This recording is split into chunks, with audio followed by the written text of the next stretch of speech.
I'm Farah Griffin, Chair of African American and African Diaspora Studies. I'm thrilled to welcome you to this afternoon's book roundtable. Thank you so much for attending. Sponsored by the Institute for Research in African American Studies and African American and African Diaspora Studies Department. And I'm glad you found it because we had a switch in location, so it's good that you were able to make it here. These roundtables are among our favorite events because they allow our faculty and students to engage leading scholars in the field who have produced new and cutting-edge work. We've hosted roundtables like this with Princeton University's Imani Perry, who was in conversation with an interdisciplinary group of Columbia graduate students who engaged her work, Vexy Thing, on gender and liberation. We also hosted University of Pennsylvania's Michael Hanchard, who joined a roundtable with our colleagues. Oh, good. Is he here? Yeah, okay. With our colleagues, Robert Gooding-Williams and Anupama Rao, who discussed Professor Hanchard's The Specter of Race, How Discrimination Haunts Western Democracy. Today, we are thrilled to welcome Professor Therí Pickens, the author of Black Madness, Mad Blackness, which explores the connection between blackness and madness. She writes that she aims to architect a series of conversations that retool our theory and praxis for and about the Black mad and the mad Black. Professor Pickens is currently Associate Professor of English at Bates College. She received her undergraduate degree in comparative literature from Princeton University and her PhD in comparative literature from UCLA. Her research focuses on Arab American and African American literatures and cultures, disability studies, philosophy, and literary theory. Her first book, New Body Politics, narrating Arab and Black identity in the contemporary United States, asks how does a story about embodied experience transform from the mere anecdote to social and political critique. Her critical work has appeared in a host of critical journals, and she has also published in the groundbreaking collection Blackness and Disability, Critical Examinations and Cultural Interventions, as well as the critical volume Defying the Global Language, Perspectives in Ethnic Studies. Professor Pickens is also a creative writer. Her poetry has appeared in Squaw Valley Journal, Black Renaissance, Renaissance Noir, Save the Date, and Disability Studies Quarterly. Her drama has been performed at the New Jersey State Theater. We last hosted her in March of 2015 when she presented a talk titled Feeling Arab and Black, Conversations about Race and Disability in Literature in our Works in Progress series. And I'm really thrilled to have her back with us today. I'll just say that in reading this book, I was struck by so many things. I learned so much, but I was most especially struck by form, the form itself, which is extraordinary and unique, and also I think the form models a way of thinking, and this book teaches us new ways of thinking. It teaches us to rethink as well. And after reading it, I found myself wanting to go back as a Black feminist critic in particular to texts that I'd read but will certainly read differently now because of what the work that's presented here and the way that it teaches me to read and think. And I was thinking these are works that aren't mentioned here but that will benefit from the way of reading and thinking offered here. So I was thinking anything by Ntozake Shange, but especially Lillian and the For Colored Girls, which is up at the Public Theater, but also books that we thought we knew, like Morrison's Sula or Morrison's Home. And so I thank you for giving me the opportunity to rethink some of those things. We've selected a wonderful group of colleagues to be in conversation with her this afternoon. And in the interest of time, I will introduce them briefly and in the order in which they will speak. Oh, and I should also say, I mentioned sponsors for tonight's events. The Columbia University Seminar in Disability, Culture, and Society is also a co-sponsor of this, this afternoon's event. Samuel Roberts is the former director of the Institute for Research in African American Studies and associate professor of history and socio-medical sciences at the Malman School of Public Health. He writes, teaches, and lectures widely on African American history, medical and public health history, urban history, issues of policing and criminal justice, and the history of social movements. His first book, Infectious Fear, Politics, Disease, and the Health Effects of Segregation, was published by UNC Press in 2009. And he is now he also worked on the publication of a widely read landmark report titled Aging in Prison, Reducing Elder Incarceration and Promoting Public Safety.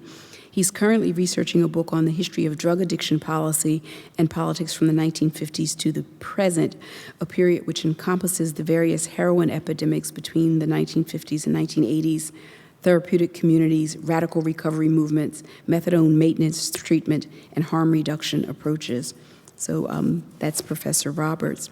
I'll introduce Professor Baswell so that he can just jump right in when he gets here. Professor Baswell is Professor of English and Comparative Literature at Columbia University and the Ann Whitney Olin Professor of English at Barnard College. Before joining us here at Columbia, Professor Baswell served as the director of the Center for Medieval and Renaissance Studies at UCLA.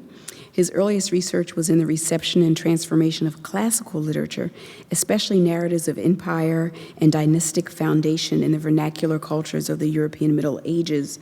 His first book won the 1998 Beatrice White Prize of the English Association. Further work on foundation narratives has led to articles in a forthcoming monograph on narratives of female foundation and their challenge to dominant tradition of founding fathers.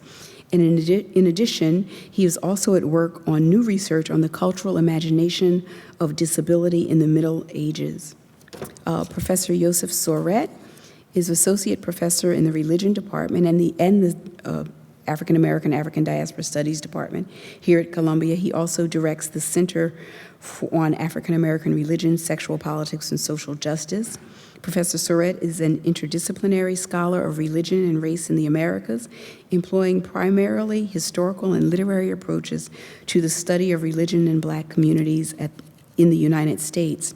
His first book, Spirit in the Dark, A Religious History of Racial Aesthetics, was published in 2016. His second book, The Holy, Holy Black, The Ironies of an African American Secular, is forthcoming also from Oxford University Press.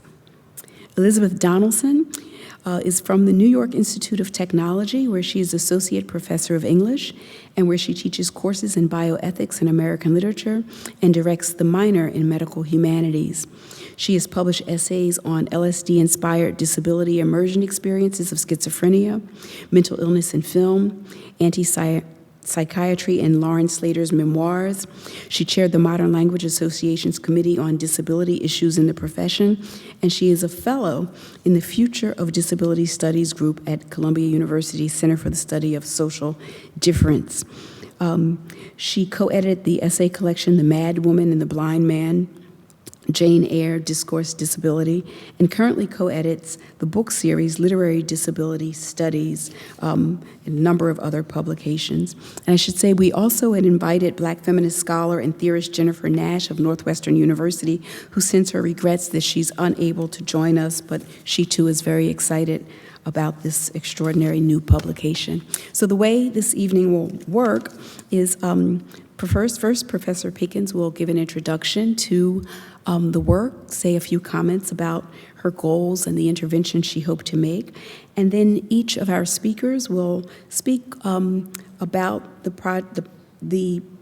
share their thoughts, engaging aspects of the book, the argument that most resonated with them, including any questions they may have for Professor Pickens, and then she will respond to their comments and we'll open it up to a conversation with the audience. So, thank you.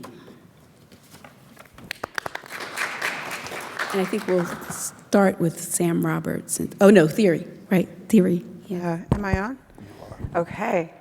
Thank you, everyone, so much for coming here today. First, I'd like to thank those whose labor often disappears from these spaces, the staff. For an event like this to run really smoothly, these folks ensure that the details are done just right. And I want to take a moment to thank them for their hard work, all the folks doing AV currently, all the folks who mic'd us up, the facilities and janitorial staff who opened up the space for us, along with Sharon Harris and Sean Mendoza for all of their hard work in getting me here, as well as our interpreter. So I just want to start with a note of gratitude for them.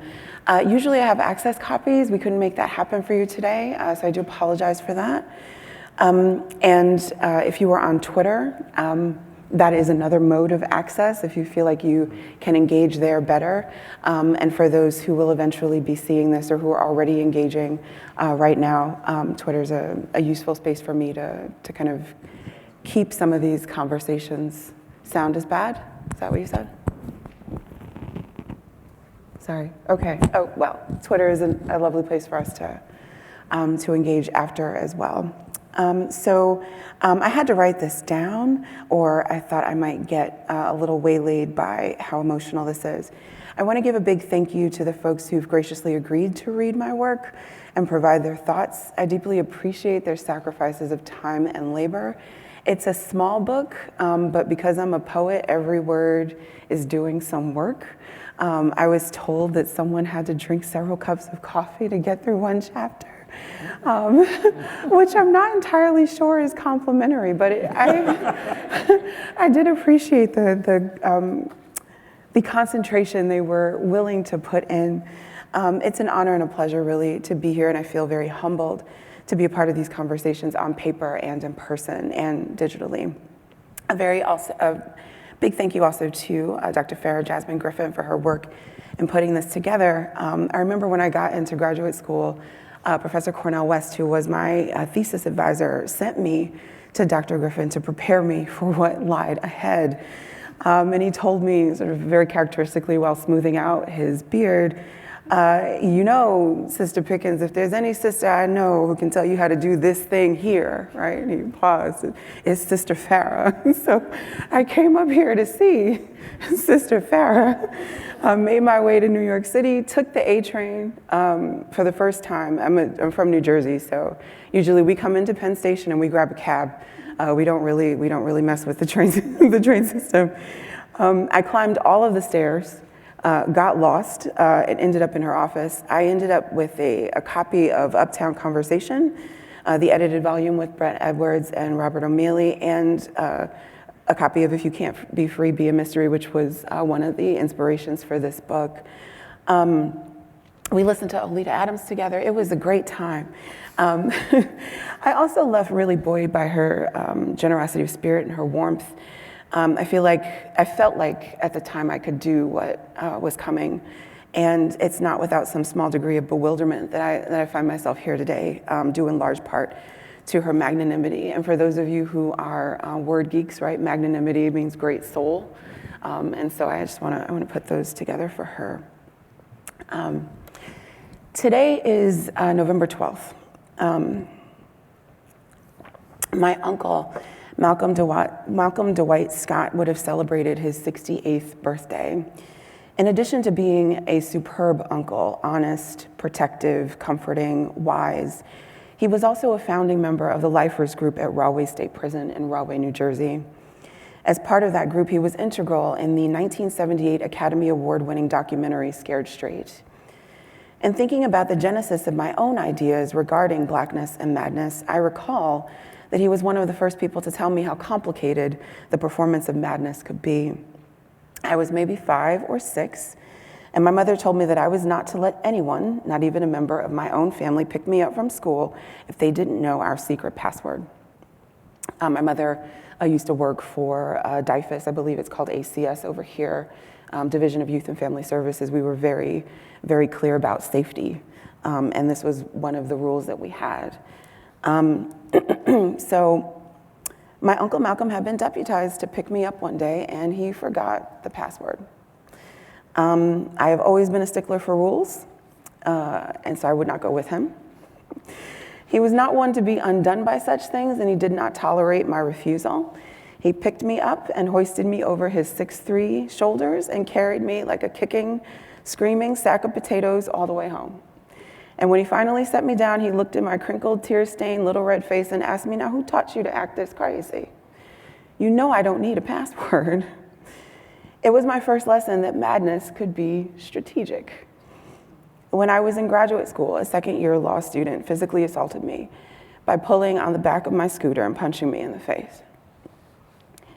My Uncle Malcolm was there again to offer a few choice words of advice, including to tell me, use your pen. Tell everybody that needs to know. Go crazy.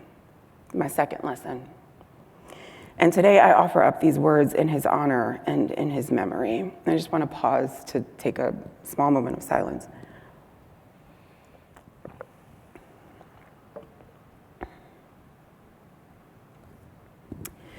My second monograph, Black Madness, Mad Blackness, had one specific intellectual aim: bring together disability studies and Black studies. I wanted to theorize about how we think when we think about Blackness and madness together. I turned to madness specifically because of its wide lexical range and its messiness as a term. Its simultaneous reference to anger, sanity, and excess fascinated me and seemed a fecund space given the Academy's reliance on a particular kind of beautiful mind. This meant that I wasn't just interested in the material realities of Black mad folks, I was also interested in how these folks understood how they knew what they knew, that is, their epistemology, and how these folks understood being themselves in the world, that is, their ontology. Since I believe in the words of Barbara Christian, the people of color theorize in the everyday, in puzzles, riddles, plays, and stories, I thought there was no better place to look than the narrative theorizing of Black speculative fiction. My work looks to the artists, theorists, Octavia E. Butler, Nalo Hopkinson, Tananarive Due, and Matt Johnson for how they unmoor realist worlds from time and space. In so doing, their created worlds reveal much about the machinations of the unsettling ideology that so architects the world we inhabit. Following Barbara Christian's logic, I honor the fact that creatives are often theorizing as critics are playing catch-up. These artist theorists trouble the way that we have heretofore understood Blackness and madness together. Namely, they frustrate four main ideas. So what follows is not really meant to be a summary of the book, but these four ideas are the kind of main threads of the conversations.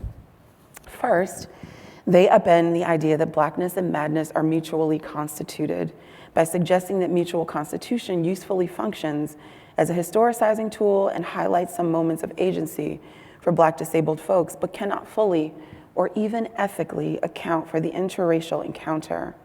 For one, the historicizing approach does not account for the way that Black folks often exist as objects of history, occupying space while white subjects determine time. The recourse to resistance ignores that in this paradigm, the Black mad operate again as objects, this time as tools for white liberalism to acquire its calculated and critical cultural release. Second, they clarify that Blackness changes your perspective. It isn't just about the magnificence of the melanin. It isn't just happenstance. We are not all kin underneath the skin. Blackness is a way of knowing, being in the world that is structured by various institutions. So when madness is a Black thing, with all the echoes of objectification and exclusivity, the understanding of madness changes, it shifts. Third, mad Blackness questions how we understand the very concept of the human. Both Black studies and disability studies question the way the human, as we understand it, currently comes from a Western Enlightenment project, one that has as its foundation anti-Blackness and ableist ideology. These artists, theorists force us to ask whether we need this concept as is or whether it is worth destroying. Fourth, as all creatives must, these artist theorists arch their eyebrow at form, specifically the novel.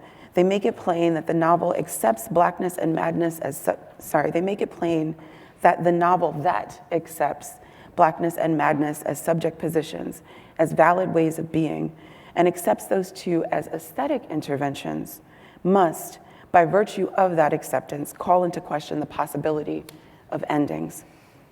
The only way out is through. To that end, if you want to come through, okay.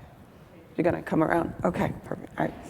So I look forward to hearing what my colleagues have to say about the ideas within the book, but for now I want to concentrate on some of the details of the book's structure and its design, why they mean what they mean, why I made certain choices during the publication process and the writing process. It's kind of a few Easter eggs, if you will. First, the covers, plural. The design of the front cover is Lorna Simpson's Enumerated. It's comprised of ink and screen print on clayboard. It features nails in a hash mark pattern of 5, 4 in a row, and then a 5th nail crossing the other 4. I chose this image because it speaks to the looming specter of the carceral system for Black mad folks. And in thinking of the carceral system, I include the prison, the jail, the penitentiary, yes, but also the places where people are forced to mark time, like the foster home, along with a number of foster homes and parents, the asylum, the hospital, the rehabilitation facility. These places and the desire to mark time within them is a way of making steady what feels unwieldy. The cover becomes a marker of the desire for control and the difficulty of having it.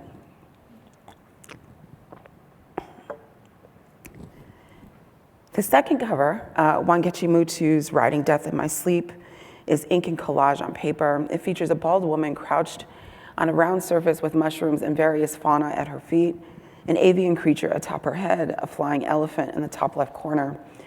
This cover occurs at the end of the book, right after the last words. It's a provocation, a suggestion that so-called conclusions are not possible, or perhaps even desirable, since sleep and death might be commas or semicolons rather than full stops, a statement echoed in the book itself. The cover itself is a mixture of black, white, and gray. So this is, it's up there. Okay, great. The orange is Princeton University's official Pantone color, or as close as the press could get to it. This is, of course, intended as a nod to one of the spaces where my mad Blackness flourished. The personal is political. I think, what might become fabled is that it's a kind of shade throwing to Princeton. I didn't mean it that way, but I do think that some of the conversations in the book might actually support that claim. And as someone who critically reads often without caring what the author intended, I will accept that particular interpretation. I designed the book to be a series of conversations. They could feasibly flow from one to another, kind of echoing the tracing or the mapping desires of a traditional monograph, but they also should be read as overlapping discussions. They refer back to each other, revise, augment, and sometimes may contradict each other. This still serves the primary function of the book, to get us to think about how we think when we think about madness and Blackness.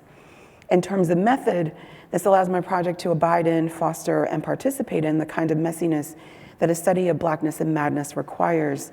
I am fond of telling my students that the class, the 12 to 16-week term in its entirety, is meant to function a little bit like an extended dinner party. So that allows me to tell them to be polite to each other and to save space, et cetera. But that also means that the conversations are ongoing, and so is the case with the book.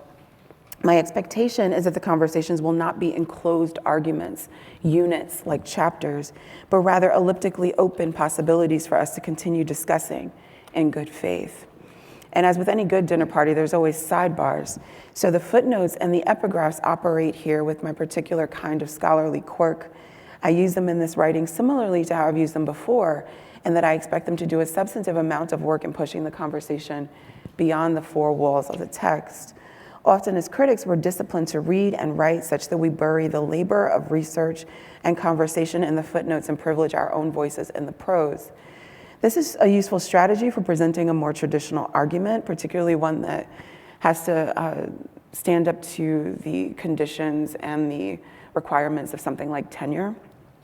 But my project here is wayward. It's something you can do once you have tenure, or if you choose to flout the rules beforehand. But my wayward project here requires that the footnotes and epigraphs differently participate in and shape the conversation of which they are a part. I choose my epigraphs from Black women's poetry since they push the debates in new directions, hint at possibilities. They are when and where I enter.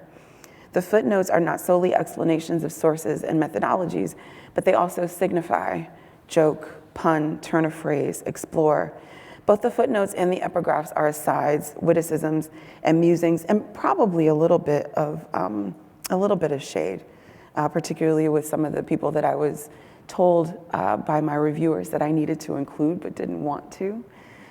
So I would, put them in the footnotes and have many a commentary about why they didn't really need to be there in the first place. But these all expose how certain voices and ideas move through my work here and later could move through in other scholars. I invite folks to theorize from above and from below. Hear the words of my uncle reverberate. Use your pen. Tell everyone that needs to know. Go crazy. Thank you.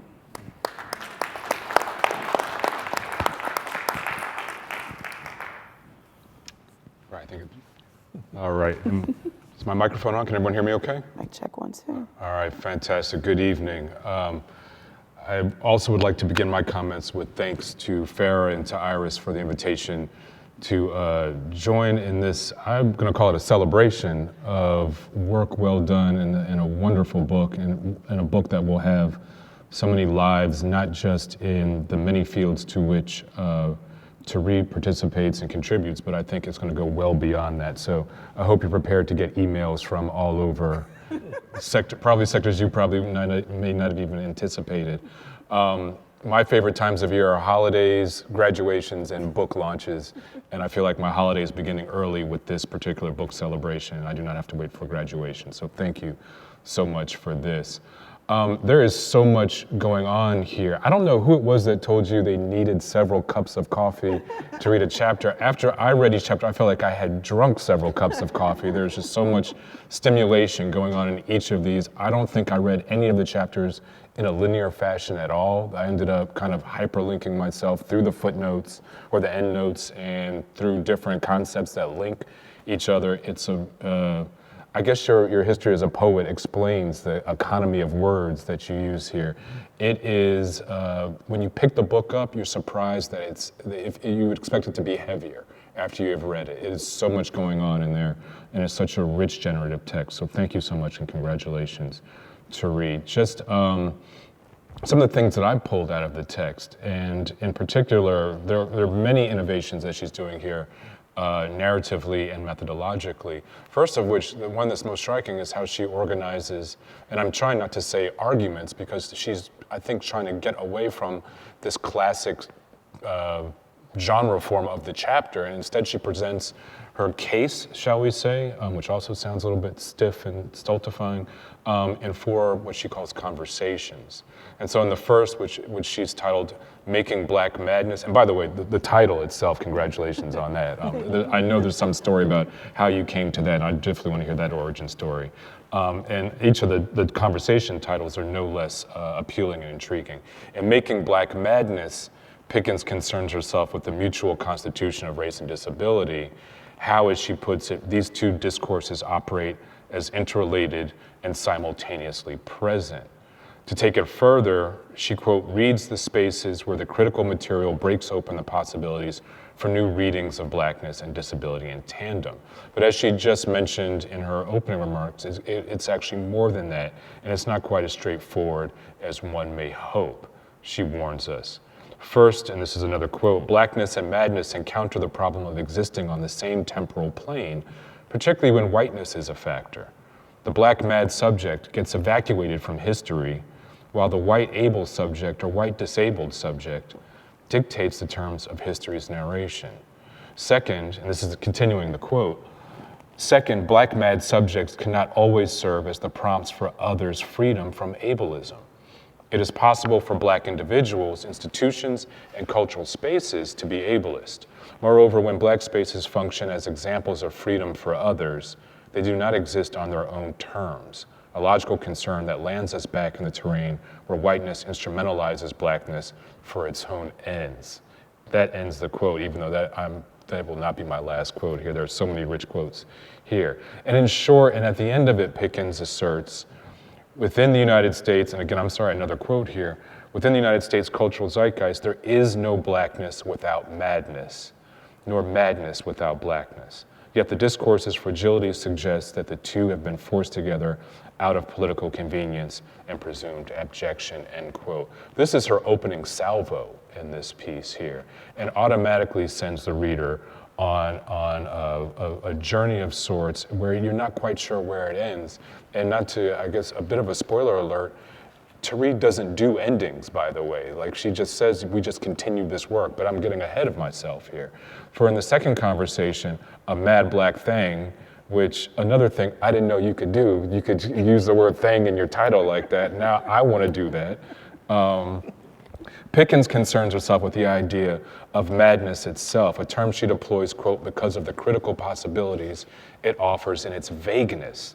It operates as a way to describe impairments such as cognitive disability or mental illness, as well as a catch-all phrase designed to reference those not behaving according to culturally prescribed norms. And as she mentioned in her opening comments about advice, sage wisdom given to her by her uncle, sometimes we all have to act a little mad in order to make our assertions known and to make ourselves visible and legible.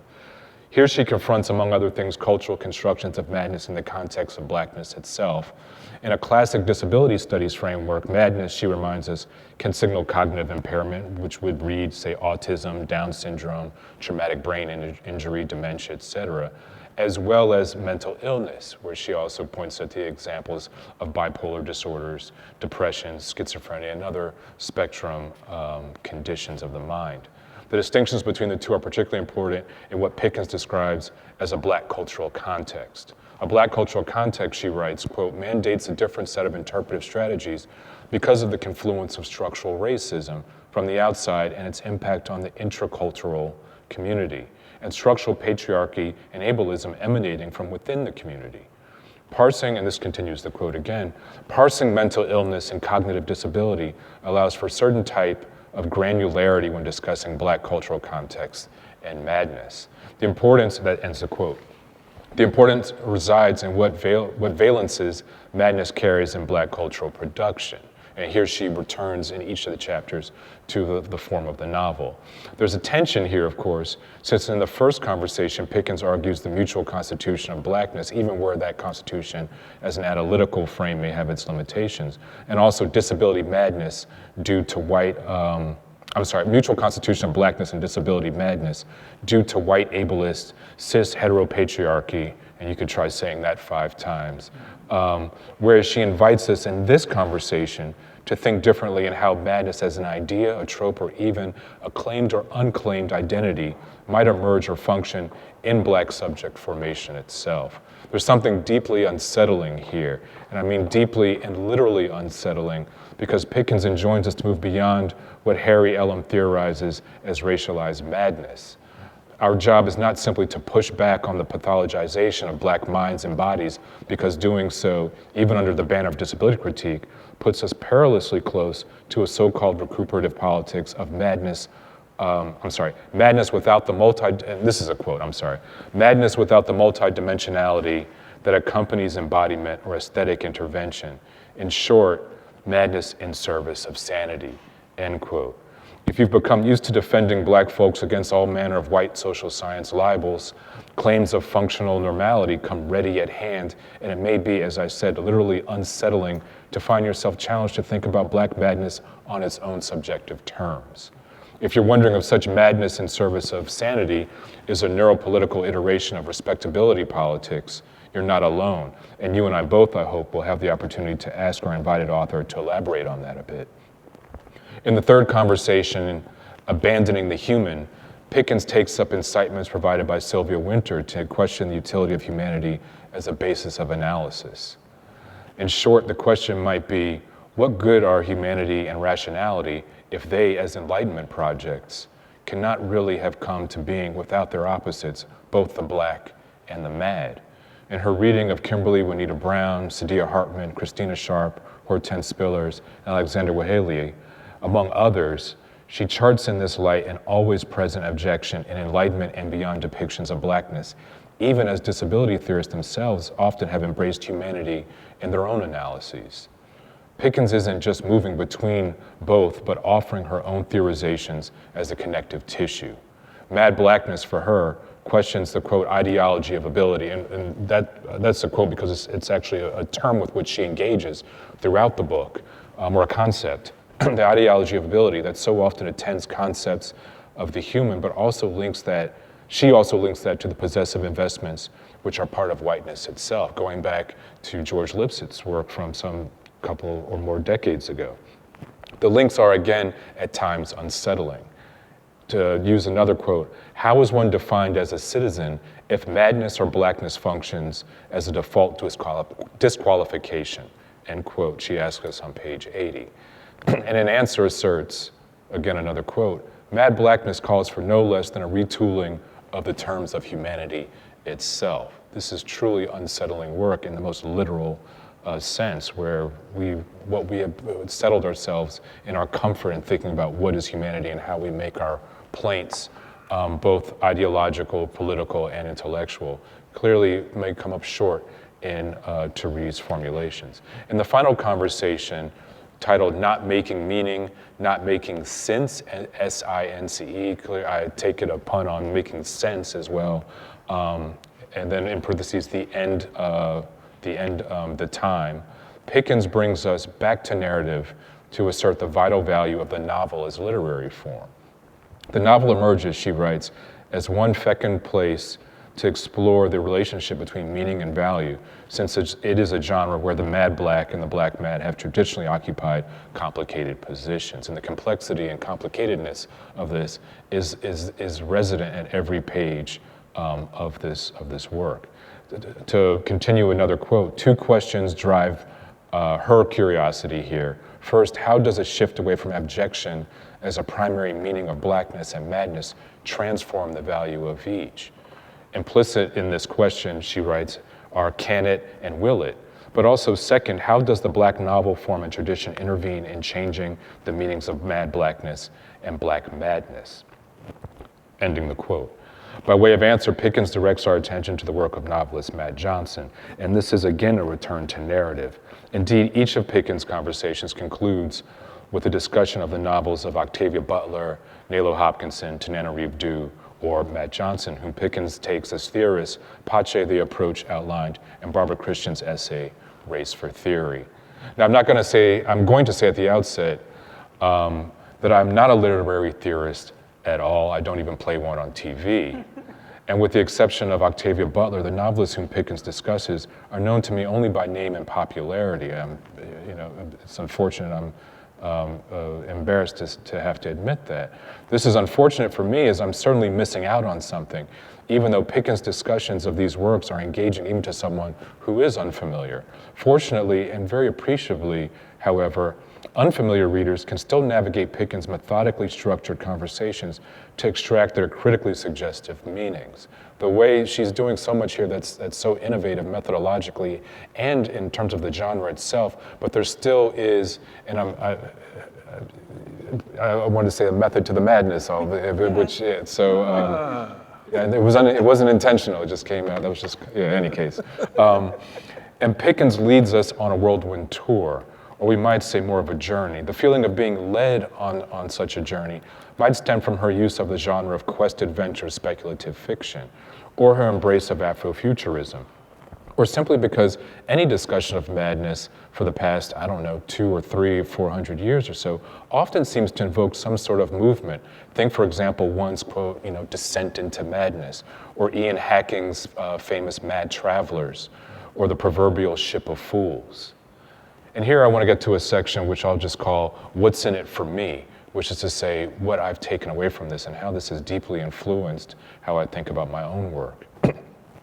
Of course, the question, what's in it for me, is usually a challenge, a demand for some sort of compensation for effort expended. That's not, of course, what I mean here, but instead use it to signal my deep appreciation for the effort Pickens herself has expended in staging such a bold intervention. So many of Pickens' assertions and suggestions offer promise for how I think about my own work. Indeed, to read Black Madness, Mad Blackness, is to encounter one of those books that makes you strongly suspect that each other reader's encounter with this book is as singular as your own. I just had an image as I was reading this, that like riding on a subway train and on a subway car and looking around you and seeing everyone carrying a copy of this and knowing that each of them had a different experience with it. But all having that feeling of having drunk a couple too many cups of coffee and just having their brains racing at a mile a minute. As a historian of science, technology, and society, who began his career specializing in late 19th to mid 20th century medicine and public health and racialization, I spent most of the past decade moving myself to the post-World War II period. In particular, I've concerned myself with the politics of race and what we used to call addiction rehabilitation. I myself do not use the word addiction or rehabilitation for that matter, for other reasons which actually are not very much germane to this panel. But in any case, I've concerned myself primarily with the previous heroin epidemic of the 1950s into the 1970s. It's a challenging project, necessarily made so because I've set before myself the task of explicating addiction as a historical construct, whose meanings and reference are always assembled in large part from those of the historical construct of race. Just to take one example, post-World War II mainstream US political discourses have framed both blackness and addiction as forms of dependency and dysfunction, in really a case of madness in itself, right?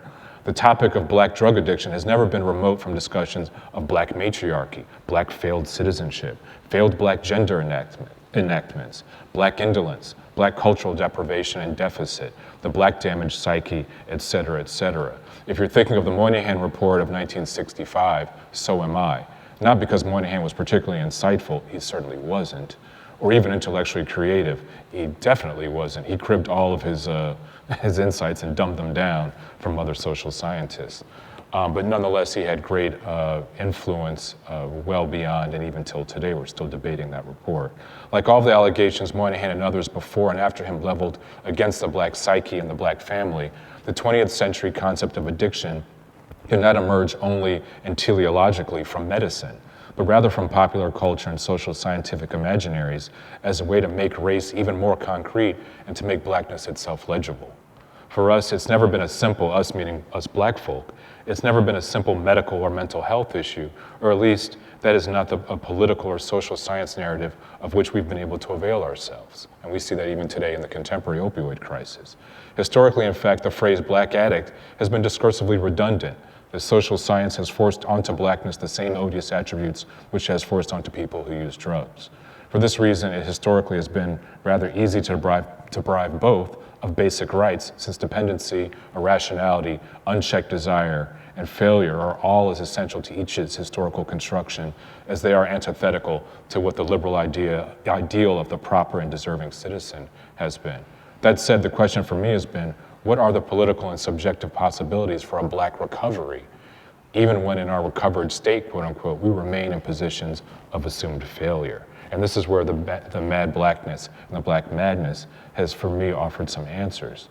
Until recently, I haven't really engaged very much with the disability studies literature, mainly for the reasons which made necessary the intervention staged by Therí Pickens, by Christopher Bell, by Dennis Tyler, who I think I saw walk in a little while ago, by Ellen Samuels and others. As Pickens puts it, the analogical argument that disability is, quote, like race, misses opportunities for nuance and leaves plenty of room for suspicion.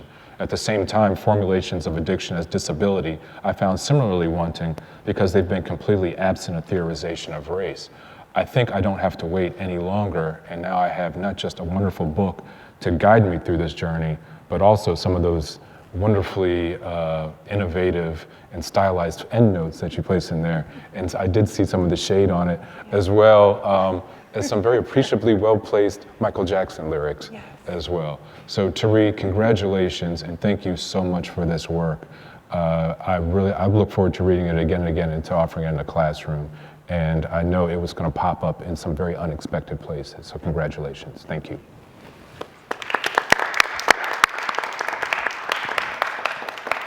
Hi, Mom. The family's here. Yes, my family's here. The family is here. Welcome.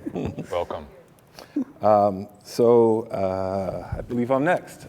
Good evening, everyone. Want to follow both Therí and Sam in beginning with expressions of gratitude to Professor Griffin and for the invitation, and for the community, the staff and teams, Sharon and Sean, as well as the broader community at Iraas and the new department for the invitation and all the work that went in to making this conversation possible. I want to thank my colleagues on the panel for the conversation, and most of all, I want to thank Professor Pickens for this book.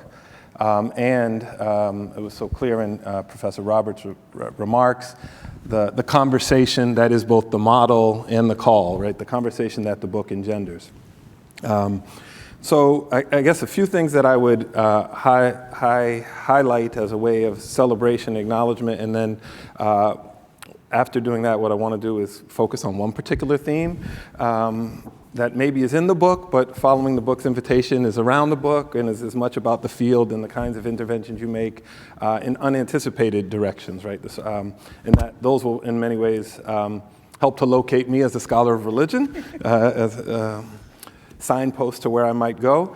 So first, I just want to applaud the degree to which the book masterfully thinks together the fields of Black studies and disability studies, right? Often a contribution is through a discovery of new materials in the archive or in the field, but the just as arduous work of reading across multiple fields to have them speak together and to speak in ways that open up whole new fields of study. Interdisciplinarity is a buzzword, but the level of labor that goes into that is often not recognized, and the degree to which this book brings Black studies and disability studies into an exciting and rich conversation is to be applauded.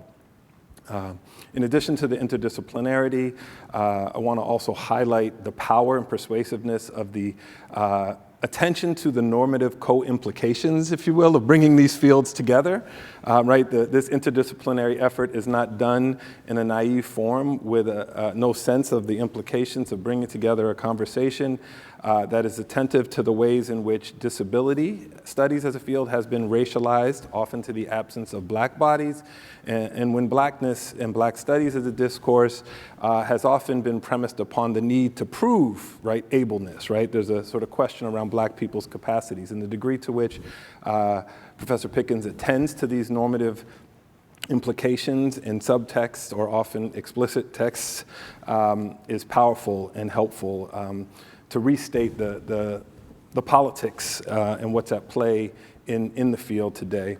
And then also, alongside the interdisciplinarity and the persuasiveness of the normative critiques is just the insightfulness of the readings as she moves us from the field to these novels, to these texts that in ways that are both sharp and poignant, generative for new possibilities, and then in many ways just fun, right? Which is to say the playfulness, not just of the reading, but the form of the book itself that opens up and is a refusal of closure, right? Calls attention to those folds in the spaces where possibilities have been closed off and insists on opening them up for new conversations. So insightful, generative, playful, and I want to, in many ways, take a cue as the core of my response from the book's refusal of a familiar form of linear, in a linear model of argumentation, and follow Professor Pickens' call for formal modeling of an invitation to a kind of intellectual openness and conversation, which is to say an open conversation.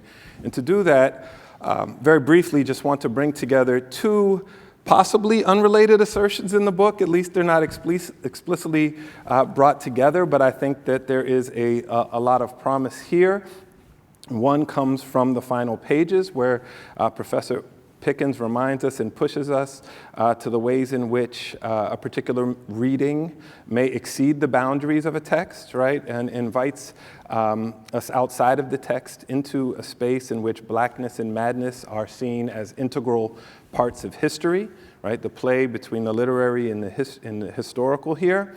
And then this refusal of a closure at the end of the printed book, we'll call it, and a quote at the beginning, where on page Roman numeral 12, in the preface, Professor Pickens writes, and this is, I've often been told, I think, first told this when studying for qualifying exams in the PhD, that one ought to always start and finish with reading the acknowledgments, right? That you learn just as much about the contribution of a text by the genealogy that's traced in the introduction. We've got to hear some of that in your own genealogy through Professor West and Professor Griffin.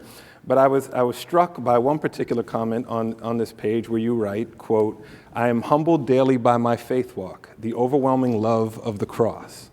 And I'm wondering, I guess the core of my response, which is an invitation to conversation that I think the book invites, is around the play between theory and theology.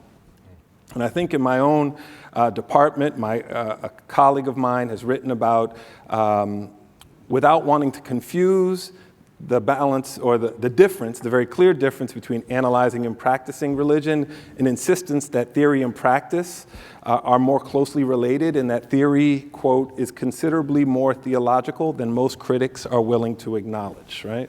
And so what I'm asking about is the presence or absence of what you name as faith, or what might exist under a variety of rubrics, and thinking about the fields that are central to your inquiry. To do that, I want to actually read two quotes from theory, if you will, or the thoughts on theory within the context of Black literary studies and Black feminist literary studies, and then move to a text a little further away. And so first here, I'm thinking of Houston Baker's classic essay, Belief, Theory, and the Blues, where he writes as follows, quote, "Faith may be conceived, I think, as an effective disposition toward the symbolic that serves as a ground for belief. If faith is indeed the evidence of things hoped for, the essence of things unseen," and he is, of course, here quoting scripture, although it's not cited as such, "it is still not without symbolic resources for holding the unseen in the mind's eye of the believer. Belief and theory meet precisely at this place of such symbolic resources. Metaphor is the ground, that is to say, on which theory and belief meet." Baker continues the movement from metaphors of possibility to possible explanatory metaphors is a journey from belief to theory. And so I think the degree to which Black madness, mad blackness, is a metaphor of possibility, and also functioning as an explanatory metaphor, I might ask. But then I also think of the rightful suspicion or skepticism, and you cite Professor Barbara Christian's classic essay, Race for Theory, in your work. And I think of that essay as well, which is very much mobilized against a particular model of theory. And part of her critique of theory is precisely for the reason that it seems to be very theological, right? Where she writes, "Because I went to a Catholic mission school in the West Indies, I must confess that I cannot hear the word canon without smelling incense. That word text immediately brings back agonizing memories of biblical exegesis. That discourse reeks of metaphysics forced down my throat in those courses that traced world philosophy from Aristotle through Aquinas to Heidegger. It is this tendency toward the monolithic, the monotheistic, which worries me much about the race for theory." A very warranted critique, and perhaps, like if in the text you're thinking both around, in the genealogy of Black feminist theory, Barbara Christian on one hand and Kimberly Crenshaw on the other, the degree to which intersectionality stops short of adding religion as a fulcrum of the asymmetries of power. What about that absence or presence in the field of both Black studies and disability studies? And what I want to do now is read from an entirely different text, and it may be familiar to some of you, and then I'll explain it after in thinking about the presence or absence of faith in Black madness or mad blackness. And this is an invitation to maybe a primordial scene of Black madness or mad blackness. Mm-hmm. Quote, "It was out of the country, far, far from home, far from my foster home on a dark Sunday night. The road wandered from our rambling house up the stony bed of a creek, past wheat and corn, until we hear dimly across the fields of a rhythmic cadence of song. Soft, thrilling, powerful, that swelled and died sorrowfully in our ears. I was a country school teacher then, fresh from the East, and had never seen a Southern Negro revival. To be sure, we were not perhaps as stiff and informal as they in Suffolk of olden time, yet we were very quiet and subdued, and I know not what would have happened those clear Sabbath mornings had someone punctuated the sermon with a wild scream, or interrupted the long prayer with a loud amen. And so most striking to me as I approached the village and the little plain church perched aloft was the air of intense excitement that possessed the mass of black folk. The sort of suppressed terror hung in the air and seemed to seize us. A Pythian, quote, a Pythian madness, a demoniac possession that lent terrible reality to song and word. The black and massive form of the preacher swayed and quivered as the words crowded to his lips and flew at us in singular eloquence. The people moaned and fluttered, and then the gaunt-cheeked brown woman beside me suddenly leaped straight into the air and shrieked like a lost soul, while round about came wail and groan and outcry in a scene of human passion such as I had never conceived before. Of course, this is the first paragraph or two from Du Bois's 10th chapter of The Souls of Black Folk, of the Faith of the Fathers. And there's very much a clear encounter between North and South, between two different kinds of black folk one might see. And if Souls is about many things, it's about a formulating of a particular kind of differentiated and disciplined, right, much of which you are resisting, refusing, and critique. And certainly the image of faith, what Du Bois refers to as the frenzy, is not what I hear you gesturing towards. Yet all the same, I think about the ambivalent inheritance, right, of what kinds of faith, where and when they figure in the field as a fold, as a closure, but also as a space of disruption. In fact, the only other place in Souls where the frenzy figures so prominently, and I'm keeping in mind here that this frenzied dimension of black hyper-religiosity was read both as a product of suppressed anger, right, that could only be channeled through religious expression, but also as an outlet necessary in the face of being driven mad by Jim Crow, if you will, right? How do we think about faith's absence and intersectionality as an ambivalent inheritance for the field? And when I turn to this powerful quote at the beginning of your book, it's not with a sense of asking for an affirmation of faith or an explanation, but is in fact thinking about the work as a piece of black feminist criticism, the professional and the personal that you bring together here, because I think it invites, in one of the ways in which black madness could be read is not as a statement of faith. It's certainly not a call to hope, right? You resist that, but as a form of testimony within sort of black literary and religious traditions.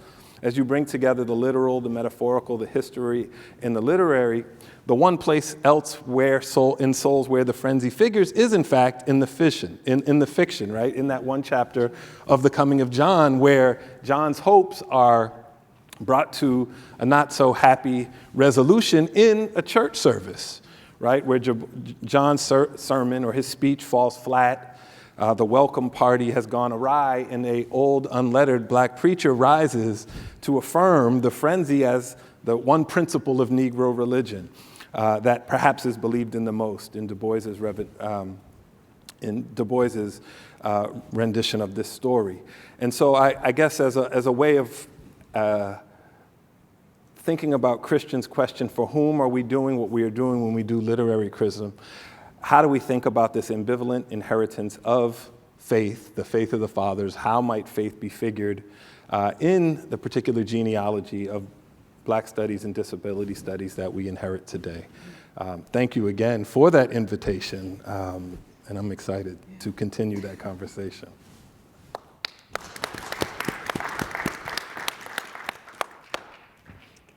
Hi, I'm Elizabeth Donaldson. I have some very brief remarks. I just wanted to echo what a lot of my panelists have said about the book, and thank you to everyone who has helped bring this together and make this happen. One of the things, as a feminist scholar of disability studies of mental health and as an Americanist, I'm cognizant while reading Theri's book of how kind of linear I am and linear my thinking is. And so reading Black Madness and Mad Blackness, and I'm still pinging that title right around in my head, was really this kind of challenging, mind-expanding type of experience. It really has that hypertext type of feel to it when you're going back from the epigraphs and the footnotes. And thank goodness I wasn't in a footnote, right? Right after this. But what I really loved was this idea of kind of folding in, of taking disability studies and Black studies and talking about how race circulates in disability studies and how disability studies, circulates in race studies, and kind of putting them together, folding them together like that, creating these gaps and these folds. And just the form of the book itself was this nice, radical, eye-opening thing compared to the way I usually think, which is, right, as being an Americanist, kind of heavily invested in placing things in historical context. I get pushed toward the linear.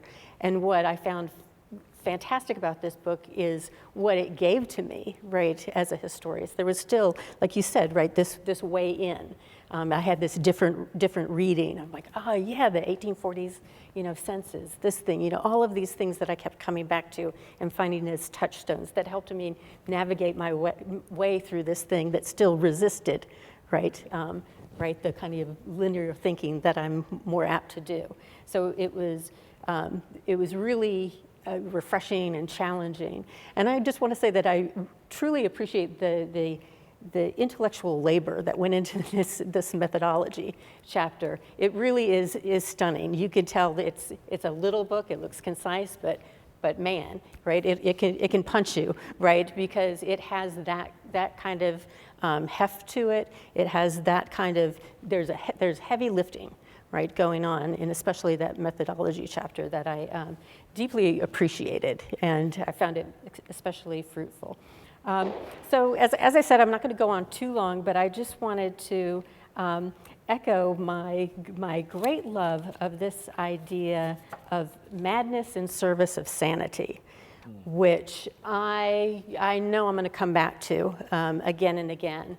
And in particular, Theri's discussion of the mad Black figure becoming a kind of societal bellwether, and how that put that figure in the service of some kind of social explanation of madness that the subject itself resisted, or couldn't be so easily contained by. And so I thought this was very very interesting and very fruitful to me. I love the way that form is itself this mad black mad thing that is not going to rest in the way that a normal text does. I don't want to go on too long. I'd really like to hear what Theri has to say in response to some of these amazing respondents here. Yeah.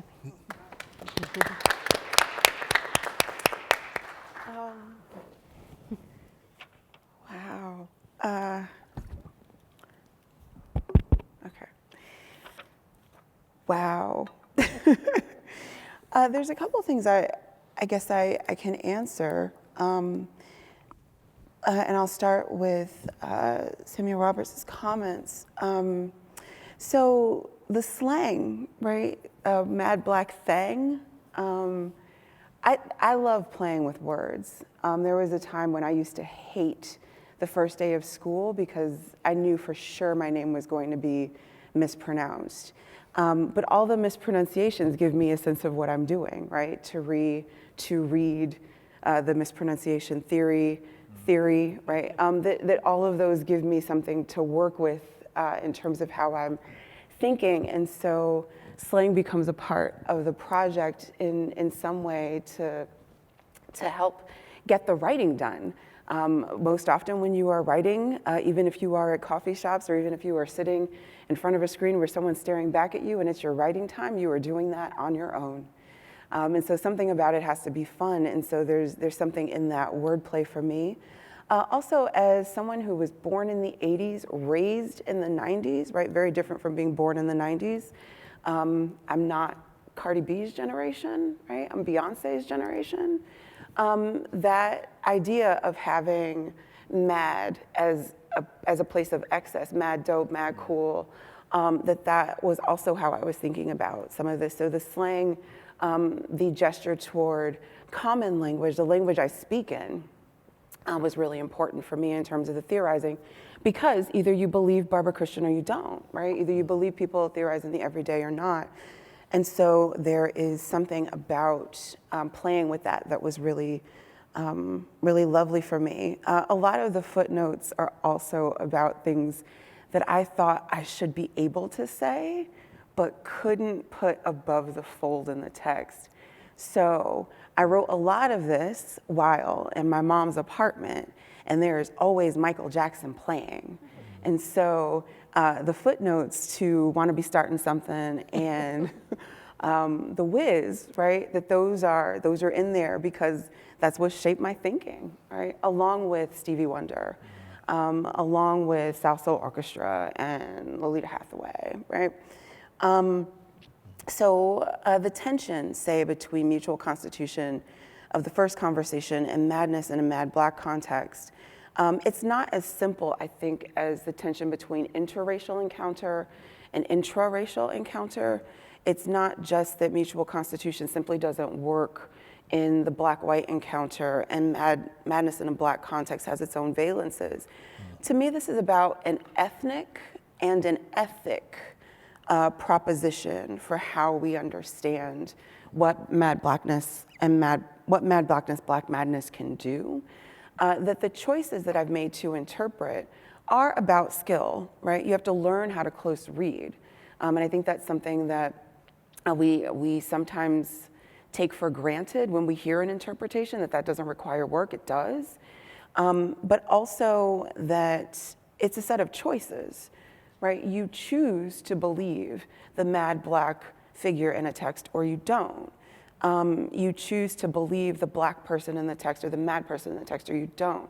So when you read, say, Jane Eyre, right? If you are looking at the mad woman in the attic, that's a very different reading than if you are not thinking of her as having a valid subject position. My other favorite example to use, quite frankly, right now is Downton Abbey. The first opening shot of the series is a man's legs and his dog. The entire first season is concerned with the valet and his inability to perform normative walking, right? And what that does for the liberalism of Lord Grantham, right? And whether they keep the valet on board. Spoiler alert, they do. But it's not without this sort of hand-wringing about how liberal Lord Grantham is. And for me, the choice to believe Mr. Bates is the name of the valet, or the choice to recognize Lord Grantham as magnanimous, right, is I think, an ethical choice. The choice to believe the disabled character and their own epistemology. I love the idea of neuropolitical gestures as a new respectability politics. Is really, really evocative for me. It strikes me that I got that mainly from for reading your work, so I'll take credit for it. I love it. There's something about the recourse to smartness, right? And I say this also as like someone who grew up as a little Black girl who was praised for being smart, right? I'm praised for being a writer. My very first essay, I was like published at 5.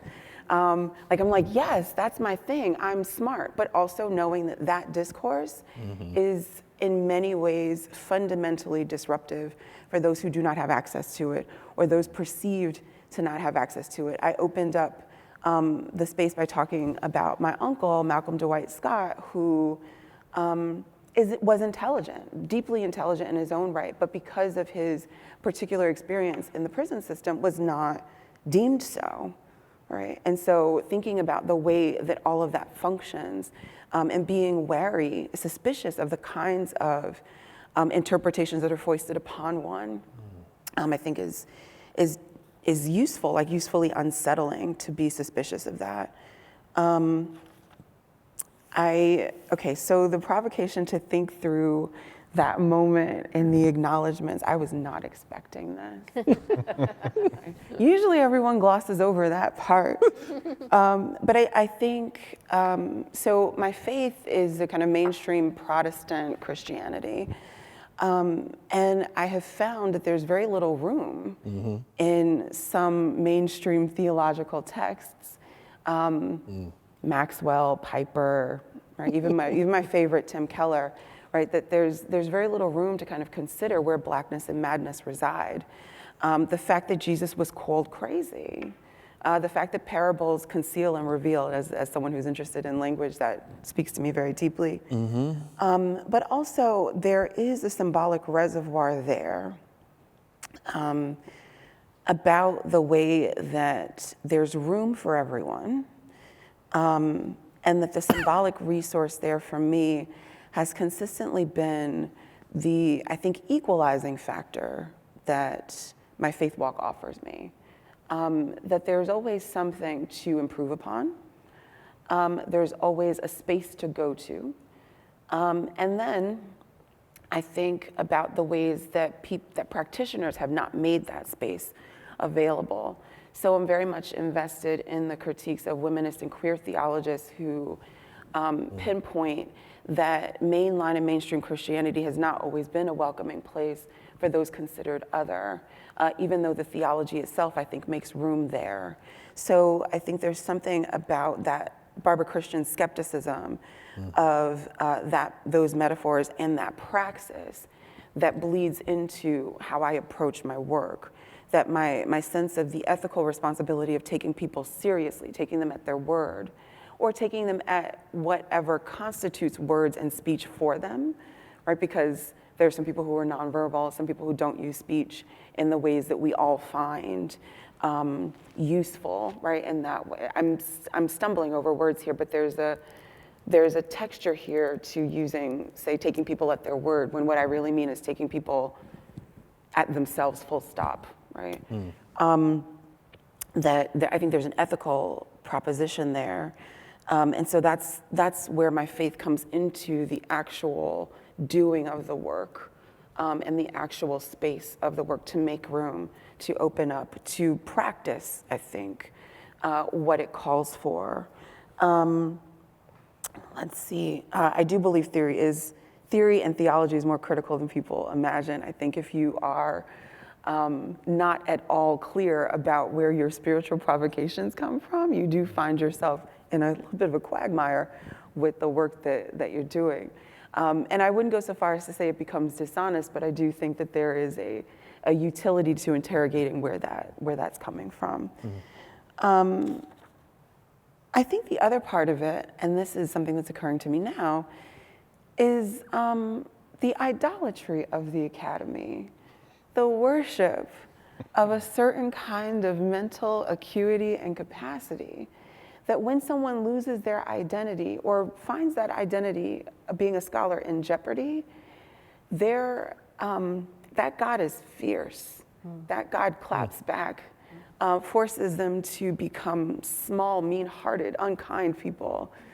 And there's something I think about the idolatry of ability, and I'm using the particular that particular term very deliberately based on the provocation here, but there's something about that also is a party to the ideology of ability, the weddedness to it, and the inability to relinquish it when it's not going well, right? So there's something about that as well. The coming of John has always perplexed me. I appreciate your reading of it.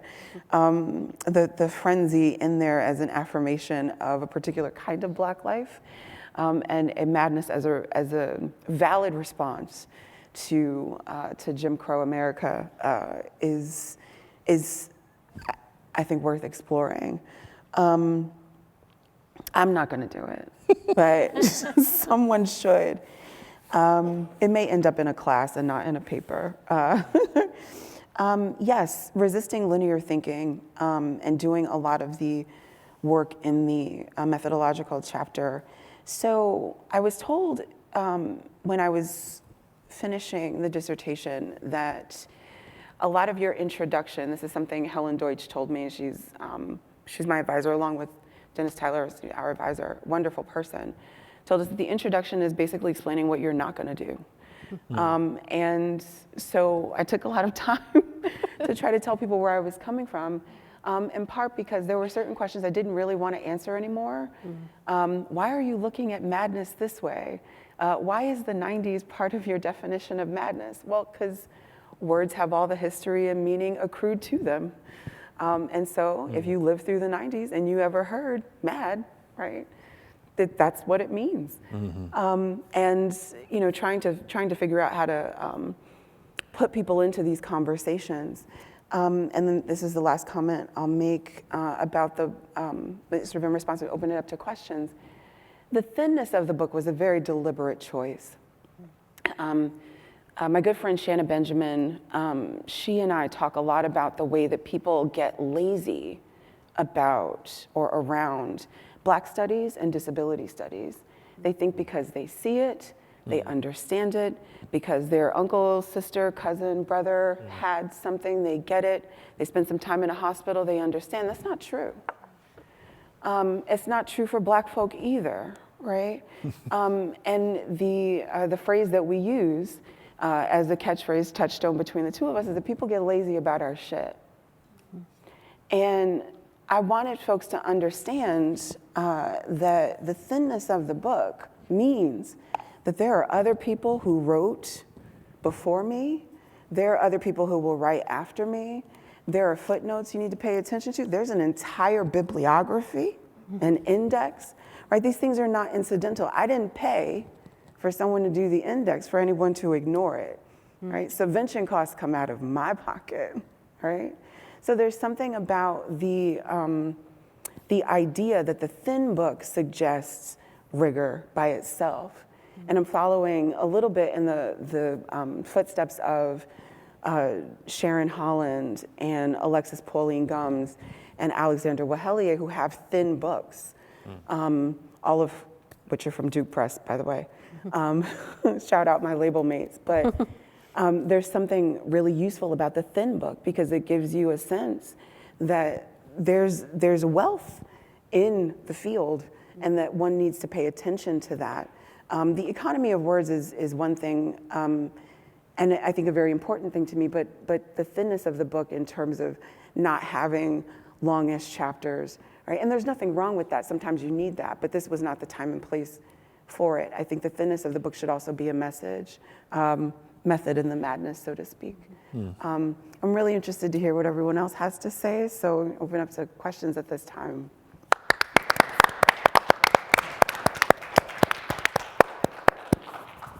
So yes, we'll open it up for questions, and I can so that the panelists don't also have to worry about picking questioners. But thank you so much for this conversation, and we're curious to hear what you all have to say and think.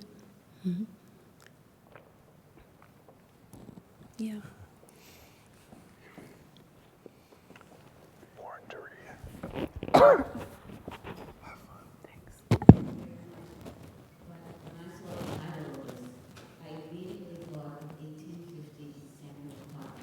Okay.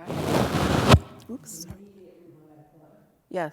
And so those who might not know, he's a medical doctor. And he said Black folks were crazy because we wanted to be free. Thank you.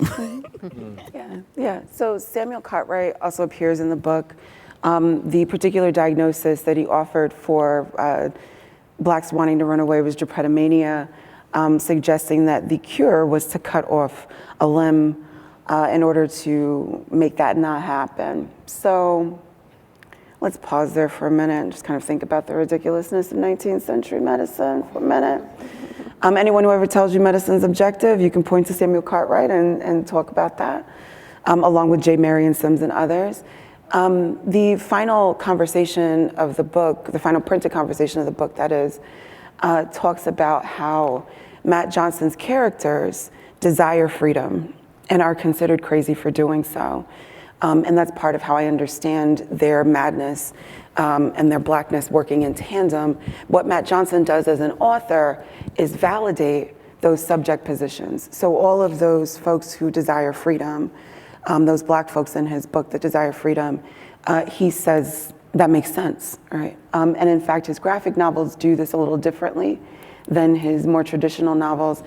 All of them have as their protagonists men who desire freedom and who work to get it while having to deal with what discourses surround them, people thinking they're crazy.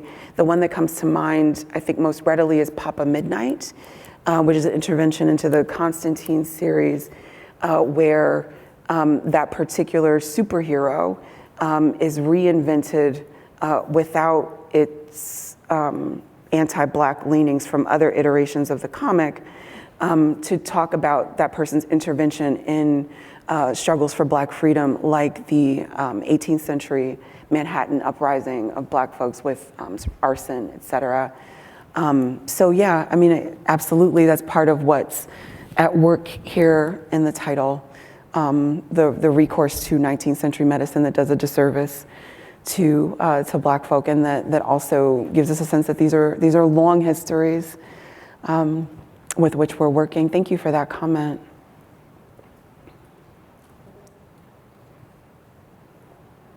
I've always wanted to open a restaurant and bar called Geppettomania. You just run away after your work. I think you'd sell out here in New York. I might have some, I was wondering about silence in here, because, and you kind of touched on it briefly in one of your comments. But, and in particular, your reading of Kwamina. I think that's how you say it. I don't know. Yeah. So it just got me thinking about accessibility and also about subjectivity and agency. Yes. And I wondered if you could talk a little bit more about that. Yeah. And so the questions about silence and where silence appears in my text, and then also what some of my other thoughts are about silence with regard to Black madness and mad Blackness.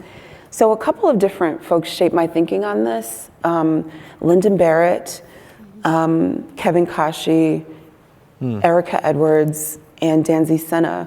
So I'll start with Danzy Senna, since she is the creative. In her work, You Are Free, and in her work, Symptomatic, the characters are often very silent.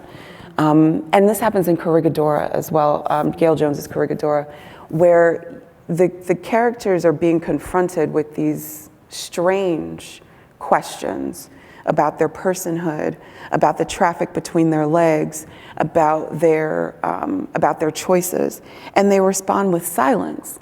And that perplexed me, in part because, as I said, I'm from Beyonce's generation, and so the clapback and having the last word, this is also sort of a family trait, desiring to have the last word.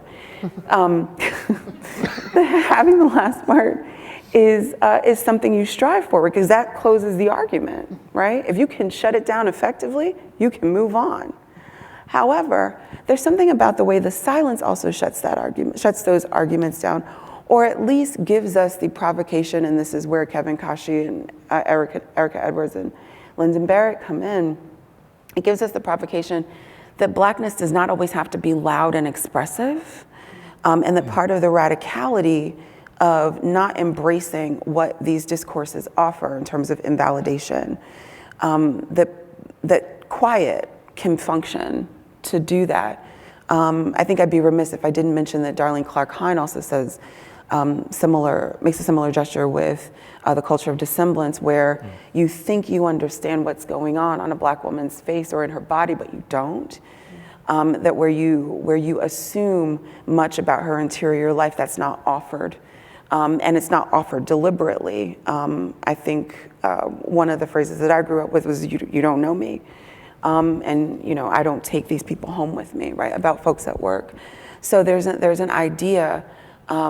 Toni Morrison's father telling her, right, you work there, you live here, right? That there's a sense of moving with silence, and being comfortable in that silence, allowing that silence to do some work, as a way of saying, Blackness is not loud always. Blackness is not provocative always in the ways that it needs. It's not the, neck moving, finger snapping, that kind of thing that folks expect. But there's something I think too, and in the discussion about Kwamina, who's a character in Nalo Hopkinson's work, in that moment, she's a neuroatypical character. And I'm a little blasphemous here. Disability studies doesn't really like diagnoses when we do close readings, and for good reason, right? Often they don't serve a function. And Black studies doesn't like pathology for good reason. It doesn't really serve a good function, right? So when I talk about her as neuroatypical, I talk about her as possibly cognitively disabled. One of the things that I want to point out is that she is depicted as someone who doesn't use language the same way that the other characters do. And what I think the novel does is validate that as a mode of existence and as a space from which she can exist. Because she doesn't get any more interiority than any other character that's not the main character. And she also doesn't get invalidated by not having that kind of interiority. She is considered on par with all the rest. So I think there's something very useful about narrative silence as drama, but then also useful about exposing silence within critical literature as a way of saying what Black is, Black ain't, kind of. Mom. Did you say mom? Yes. I didn't tell you. Now you call me. This is my mom. Call me out. I am mom. I am Theri's mother. She's my one and only child. Special. This is my sister and my brother right here. He's hiding under the hood. So, based on the remarks you were just making, and someone who works in academia for 19 years, Yeah. I heard you mention in your remarks about Uncle Malcolm. Yeah. Who incidentally, his birthday Today. Yeah, they know. Right? So could you talk about the use of people in this particular book that have nothing to do with academia, and your use of Uncle Malcolm in particular around that issue? Because I think what you said about him was very profound. It gave me another look into him because you have a more famous uncle Yes, I do. than Uncle Malcolm, who some people may or may not know, and I won't mention his name here. Do you want me to? You can in your remarks, but someone who's more famous than Right, him yes. for a lot of different reasons. Yeah. But you talked about the use of people who have nothing to do with academia, that if you came across them in the context of this narrative that you've created here, no one would know who they are or what that means. So could you just elaborate on that further? Yeah. I'm telling you, I'm not I asking you. understand. So the uncle that my mom is referring to is James Aquay Scott, famous for boxing from within prison walls for the title. So there's a lot of folks, I think, that help shape the book that the book's not written for, right, if that makes sense. So this is the book that I wrote for other academics and for people who don't talk to the folks that influence me, right? And for the specific reason that I wanted to do some explanatory work in spaces that those folks wouldn't get to. And I am also, I think, pretty clear that my activist work is in some ways constrained and curtailed by the spaces to which I have access, which include the academy with all of its foibles. But the folks that shape the book are folks who decidedly wouldn't necessarily pick this up. And they include people like my uncles, excuse me, and other members of my family.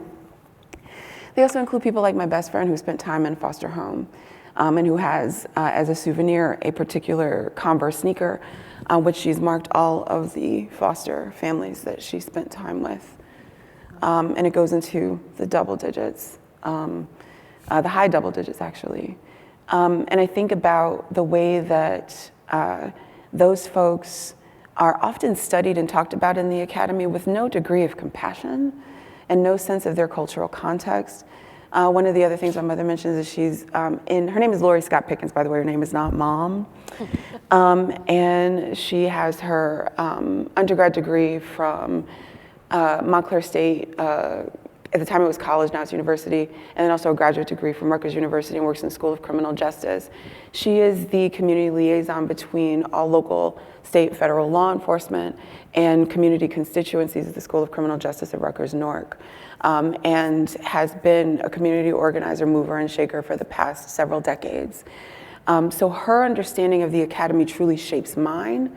And the fact that there are people that the academy talks about and studies, takes their data, takes their biometrics, and uses them for reasons that are, some of them are unsavory, some of them are self-serving, some of them are merely selfish, and some of them, operate on a range between being completely useless and often violent, right? So there's a utility, I think, in having something in print for scholars that says, okay, so there's some ethical issues to what you do, and there's some utility to maneuvering differently in the world, that when you have, say, folks using biomedical information, or talking about, like Professor Roberts talking about the contested terms of addiction and rehabilitation, or even talking about faith communities in certain kinds of ways, that you have to put them in context. You have to understand the traditions from which they come. People aren't just kind of getting up and speaking, or not speaking, or appearing in places without context. One of the things that I think is very true about white, cis, heteropatriarchal supremacy is that it is an aggressive form of amnesia. And so it requires a historicity to flourish and do its dirty work. So the less you remember about the times that come before, it's not that you're just doomed to repeat history, you're doomed to create the violence that history has already created. And so this book intervenes in the spaces where I think some of the folks that I'm talking about don't have access, but it also is profoundly shaped by their presence, by the validity of who they are and what they do. And so that's where much of it comes from. Yes. There's a hand here. Just a minute, the microphone is coming.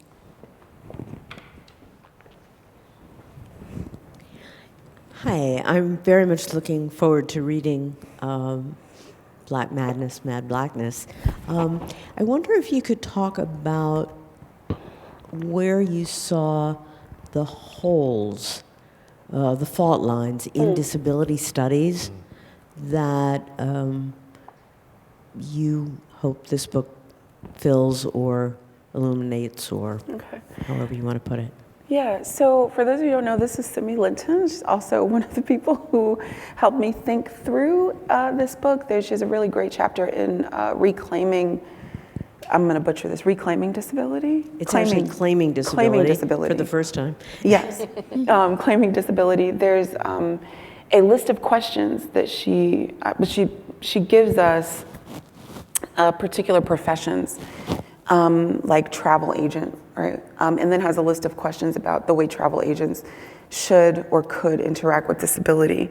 I've used this as something within my classes to get people to think about the practical implications of the literature we read. But here, it was a set of questions that I wanted to ask myself about how we can engage. And so with regard to that, the fault lines for disability that I talk about are multiple, and I'll go backwards from the bottom of the book to the top. Not invoking Drake, although by saying not invoking Drake, now I am. The third conversation takes up the way that disability studies seems to gesture toward the human as a useful concept, just one that's excluded disability. So disability studies seems to suggest that the human is a concept we ought to embrace, even though, and that it would all be better if it included disabilities. That's one of the fault lines I find.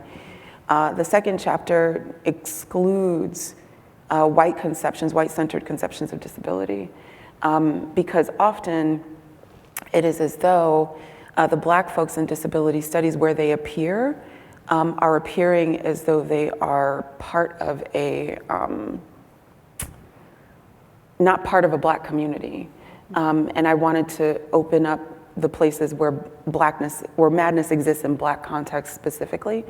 Now, this is a little difficult. There's no context in the US where you are outside the parameters of white supremacy, and so finding a Black context is a little difficult. It's also the reason why I turned to science fiction, because Nalo Hopkinson creates that world for us. But yeah, that's one of the spaces I find that needs to be opened up. The first conversation is also disability studies embracing the phrase and the methodology mutual constitution. I find it useful as a way of describing what happens in history around disability and race and gender in the 19th century, sort of how all of these discourses come to be, what we now know as disability, race, and gender in the 19th century, that all arises at the same time, as Ellen Samuels has usefully pointed out. But the historicizing tool doesn't fully account for how they exist in intimate spaces, where, say, disability and race compete in someone's imagination for how to interpret someone. And those are the fault lines. What I want to say about the methodology as a whole is that I'm borrowing from Hortense Spillers, who anticipates Deleuze, and her understanding of the fold and the flesh of Blackness as a space of critical possibility, but also a space where things get lost and stuck, and where narrative and history turn inside out. So Fred Moten uses the term intussuscepted or invagination, where the whole functions like a cosmic black hole, where you can go in, you can go out, you can get lost, etc. And then to think of the fold as a cut in history, a space where history and literature and narrative get mired.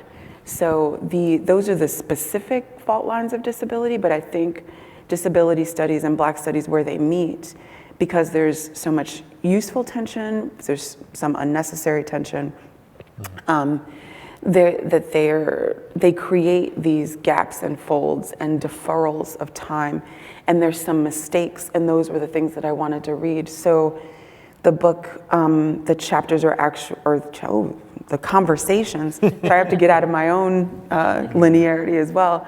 The conversations have what you're not supposed to do is a reading of critical literature. And I talk about the spaces where critical literature, and this is where my friend Timothy Lyle deserves some credit, where it reveals itself to itself, and where critical literature doesn't do everything it could. And not ever to talk about critics as, you didn't do the project I wanted you to do, but more like, here's what your project does, and in light of this new information, there are other things we can talk about. Right? So that's where the fault lines are, and where the holes are. Yeah, thank you.